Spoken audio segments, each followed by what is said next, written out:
Welcome back guys. Mag-unbox tayo ng Lupi na resin, League Studio.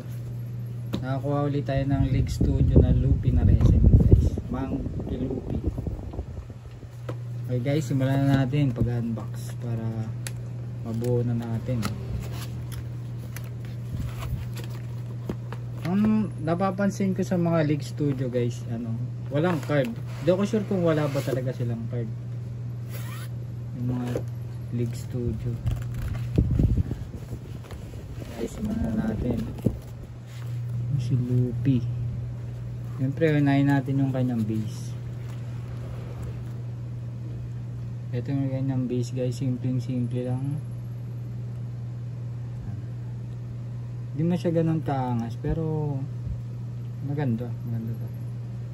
Okay, safety muna natin. Tapos, yun lang. Si Lupi. Si Lupi. Si Lupi. Hindi siya MISB guys, pero wala naman siya issue. All goods naman. Baka magka-issue pa sa akin. Ayan guys. Safety muna natin dito. Tapos may pasunod din siyang yung parang sa WCF na base. Pwede rin siguro siyang maging WCF. Okay guys, ayusin ko lang ito kanyang box.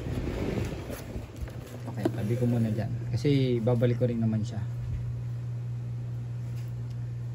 Okay guys, safety ko lang si Lupi natin.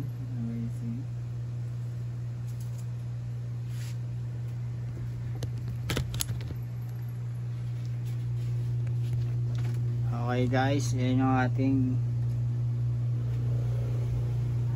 Lupi na resin.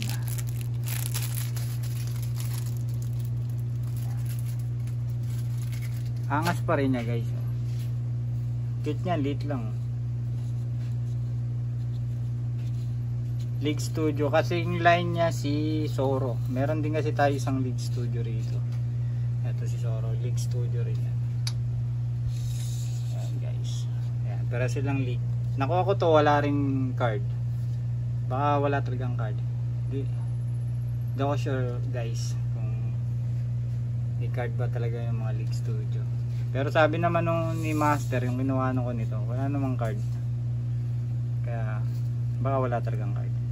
Okay guys, maraming salamat pagsama sa isa naman pag-unbox natin ng resin na si Lupi League Studio guys.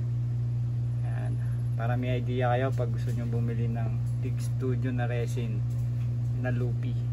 Okay guys, maraming salamat.